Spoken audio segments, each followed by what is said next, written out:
बच्चों,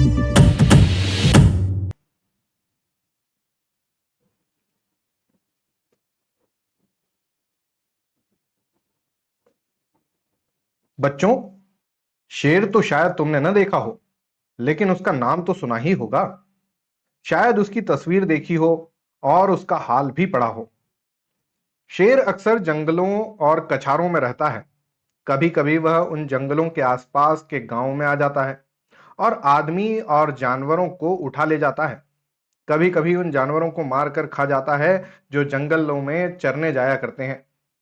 थोड़े दिनों की बात है कि एक गडरिये का लड़का गाय बैलों को लेकर जंगल में गया और उन्हें जंगल में छोड़कर आप एक झरने के किनारे मछलियों का शिकार खेलने लगा। जब शाम होने को आई तो उसने अपने जानवरों को इकट्ठा किया, मगर एक गाय का पता न था। उसने इधर उधर दौड़ धूप की, मगर गाय का पता न चला। बेचारा बहुत घबराया। मालिक अब मुझे जीता न छोड़ेंगे। उस वक्त ढूंढने का मौका न था, क्योंकि जानवर फिर इधर उधर चले जाते। इसलिए वह उन्हें लेकर घर लौटा और उन्हें बाड़े में बांधकर बिना किसी से कुछ कहे गाय की तलाश में निकल पड़ा। उस छोटे लड़के की यह हिम्मत देखो। अंधेरा हो रहा है, चारों तरफ सन्नाटा छाया हुआ है, जंगल भाएं भाएं कर रहा है, गीदड़ों का हुव्वाना सुनाई दे रहा है, पर वह बेखौफ जंगल में बढ़ा चला जाता है। कुछ देर तक तो वह गाय को ढूंढता रहा, लेकिन जब और अंधेरा हो गया तो उसे डर मालूम होने लगा।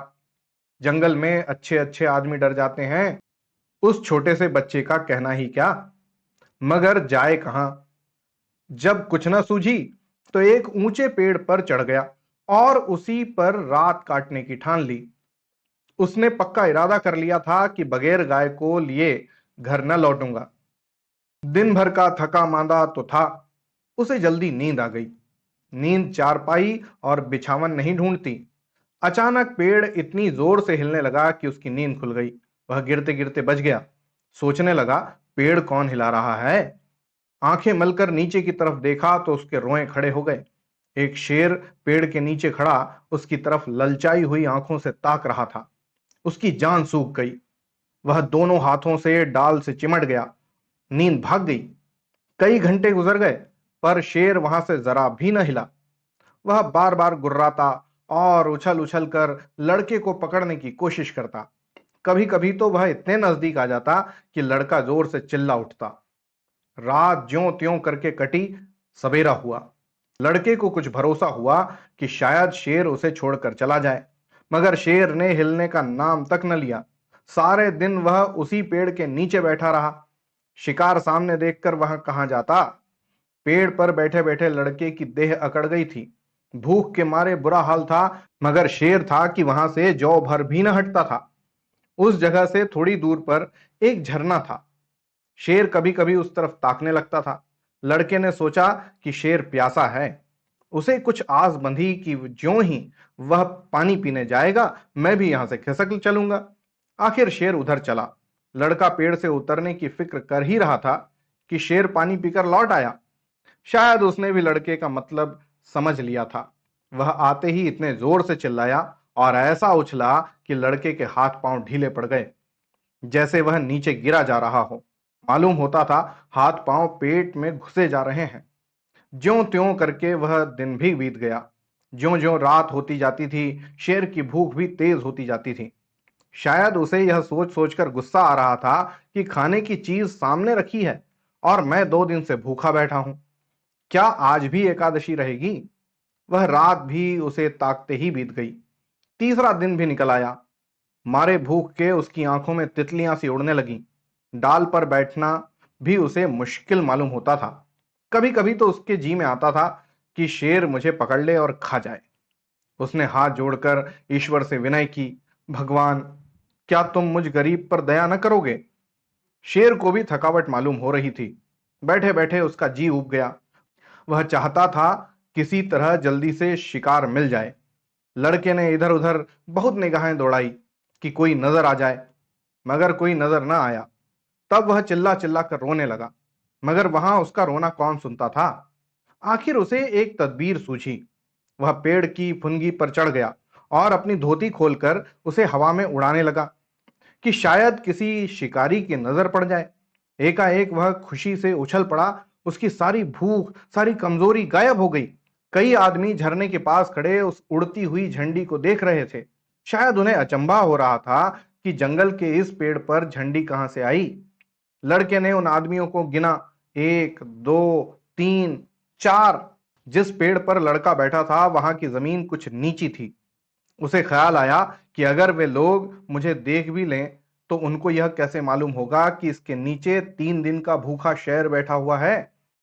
अगर मैं उन्हें होशियार न कर दूं तो यह दुष्ट किसी न किसी को जरूर चट कर जाएगा। यह सोचकर वह पूरी ताकत से चिल्लाने लगा। उसकी आवाज सुनते ही वे लोग रुक गए और अपनी अपनी बंदूकें संभाल कर उसकी तरफ ताकते रहे। उसकी आवाज सुनते ही वे लोग रुक गए और अपनी अपनी बंदूकें संभालकर उसकी तरफ ताकने लगे।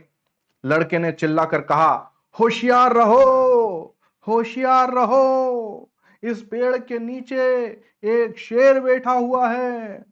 शेर का नाम सुनते ही वे लोग संभल गए। चटपट बंदूकों में गोलियां भरी और चौकन्ने होकर आगे बढ़ने लगे। शेर को क्या खबर कि पीछे क्या हो रहा है। वह तो अपने शिकार की ताक में घात लगाए बैठा था।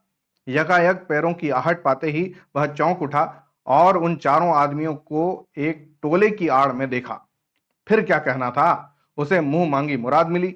भूख में सब्र कहां, वह इतने जोर से गरजा कि सारा जंगल हिल गया और उन आदमियों की तरफ जोर से जस्त मारी। मगर वे लोग पहले से ही तैयार थे।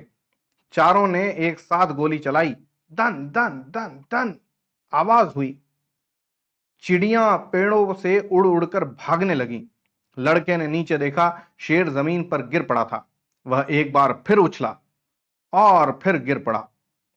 फिर वह हिला तक नहीं।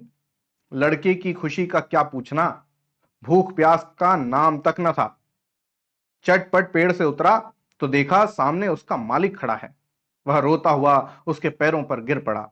मालिक ने उसे उठाकर छाती से लगा लिया और बोला, क्या तू 3 दिन से इसी पेड़ पर था? लड़के ने कहा, हाँ, उतरता कैसे, शेर तो नीचे बैठा हुआ था। मालिक ने कहा, हमने तो समझा था कि किसी शेर ने तुझे मारकर खा लिया। हम चारों आदमी 3 दिन से तुझे ढूंढ रहे हैं।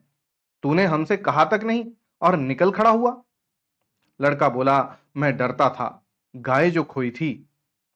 मालिक बोले, अरे पागल, गाय तो उसी दिन आप चली आई थी। भूख प्यास की शक्ति तक न रहने पर भी लड़का हंस पड़ा।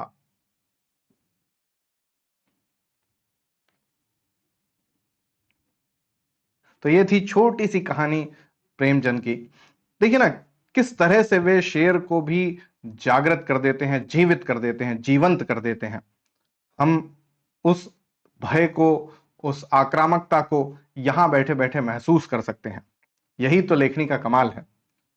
तो चलिए, होती है अगली कहानी में फिर मुलाकात। तब तक के लिए धन्यवाद और जय हिंद।